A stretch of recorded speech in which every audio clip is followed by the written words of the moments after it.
हाँ, तो आज का सवाल है कि हम लोग आज विलोपन विधि और प्रतिस्थापन विधि सीखने वाले हैं, जो कक्षा 10वीं का है। ये एग्जाम पर पक्का मिल जाएगा। कैसे सीखेंगे? अब कैसे बनाइएगा आप यहाँ पर देखिएगा, ठीक है ना?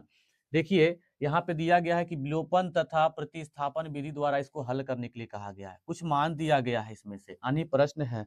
अब इसको पहले नंबर हम समीकरण में लिखेंगे, ठीक? समीकरण में कैसे लिखेंगे? तो 2x प्लस के 3y बराबर के लिखेंगे 10। ये समीकरण क्या हो गया? 1 हो गया। तो 3x प्लस सॉरी माइनस है ना, माइनस के 4y बराबर के माइनस के क्या है 2। ये समीकरण क्या हो गया? 2 हो गया। अब इनमें से कोई एक पद को हमें बराबर करना पड़ेगा, यानी प्लस माइनस को बराबर करना पड़ेगा, तब जाकर इसको हम कटा सकते हैं। तो बराबर करने के लिए ऊपर नीचे, यानी कि नीचे वाला को ऊपर से हम गुना कर देंगे और ऊपर वाला को हम नीचे से कर देंगे। या तो हम एक्स वाला को ले लें या तो वाई वाला को ले लें, किसी एक को आप ले सकते हैं। लेने के बाद आप उसको गुना करने के बाद आप एक पद को बराबर कीजिए, उसके बाद आप घटा सकते हैं। हम चलिए वाई वाला को लेते हैं, यानी कि 4 और 3 का कॉम्बिनेशन, ठीक है ना?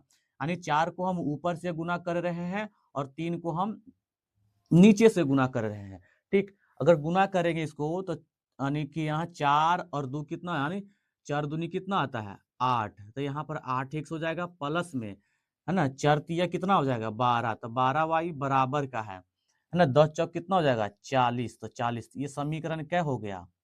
आपका 3 होता है। समीकरण क्या हो गया? 3 होता है। 3 तिया कितना होता है? 9। तो 9x होगा, माइनस है तो माइनस। 4 तिया कितना हो जाएगा? 12। तो 12y बराबर के 3 दूनी कितना हो जाएगा? 6। तो माइनस के 6 होगा। ये समीकरण क्या हो गया? 4। समीकरण 4 हो गया। आप यहाँ पर बताइए कि क्या इनमें से कोई एक पद बराबर हुआ या नहीं हुआ? एक पद आपको बराबर दिखाई दे रहा होगा, जो y वाला पद है। y वाला पद जो है ना, आपको बराबर दिखाई देता होगा, ठीक है ना? अगर बराबर है तो आप इसको क्या कीजिएगा? प्लस माइनस कटा दीजिए। ये यानी कट गया। विलोपन विधि से यही होता है कि यानी एक पद को आपको विलुप्त करना पड़ेगा, यानी कि उसको हम काट देते हैं, यानी कि उसको हम छुपा दिए, विलुप्त कर दिए, ठीक? अब इनको जोड़ते हैं तो कितना हो जाता है? 9 8 कितना हो जाएगा? 9 8 17 होता है, ठीक? 9 8 कितना हो गया? 17 हो गया। बराबर का साइन है तो हम बराबर लगा देंगे। अब ये प्लस में ये माइनस था, प्लस माइनस ये माइनस हो जाएगा, यानी घटेगा। प्लस माइनस क्या होता है आपको? माइनस होता है। तो 40 में से 6 घटाएंगे तो कितना बचेगा?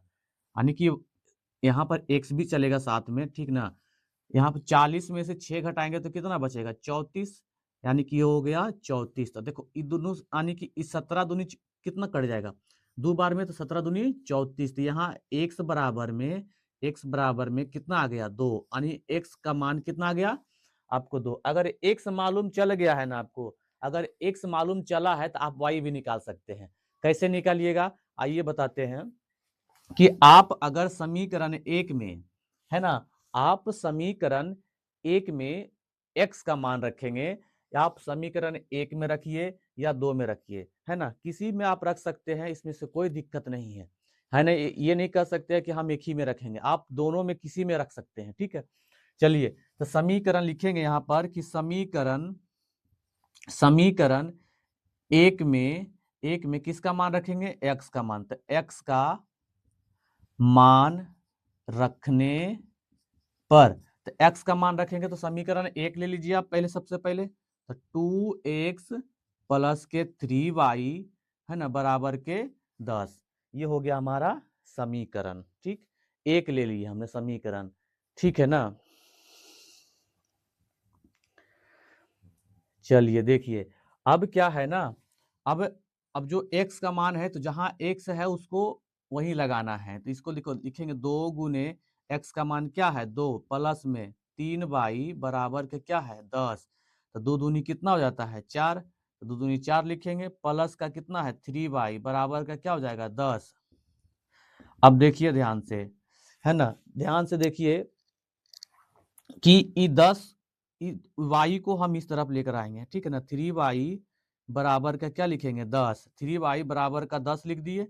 ये 4 जाएगा उस तरफ, प्लस में है तो माइनस हो जाएगा, यानी 4 हो जाएगा, ठीक? इसको इस तरफ लिखते हैं हम कि बराबर का 3y, है ना, बराबर, अब 10 में से 4 जाएगा, कितना बचेगा? 6। तो 3y, अब इसको आप यहां से कटा सकते हैं, 3 दूनी 6 कटा दीजिए, ठीक है ना। तो y बराबर क्या आ गया आपका 2 आ गया। तो हम इसीलिए कहेंगे कि x बराबर 2 और y बराबर भी क्या आ गया 2। यही हमारा प्रतिस्थापन विधि कहता है, यानी विलोपन विधि कहता है। समझ गए ना। क्या आपको अच्छा लगा?